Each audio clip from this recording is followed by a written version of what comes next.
Troy was in flames. Women and children throughout the city were all trembling in terror because of the Greeks. In King Priam's palace, the Greeks were trying to break through the gates, but the Trojans were able to drop down the towers that surrounded the gates and crush some of the Greeks. But some Greeks were smart and climbed over the crushed bodies of their comrades in order to get in King Priam's palace. Once they were in, they killed King Priam and took his wives and daughters into slavery.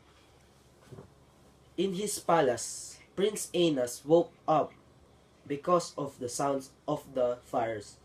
When he woke up, he took up arms and went into the city with a few of his men. He fought hard, but he noticed that the city was fallen. It could not be saved. So, he went back to his palace and took his father and his son, told his wife to stay near him so that they could escape through the city. When they reached Mount Ida at the back of Troy, Aeneas noticed that his wife was no longer with them. He left his father and his son with a couple of friends who followed them also, and went searching for his wife.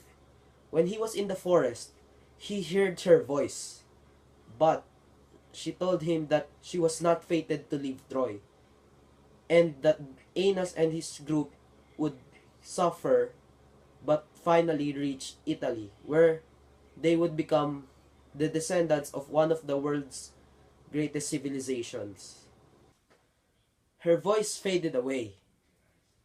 Then Aeneas became sad because she left, and he went back and led his group and traveled until they reached Italy, where they became the descendants of the Romans.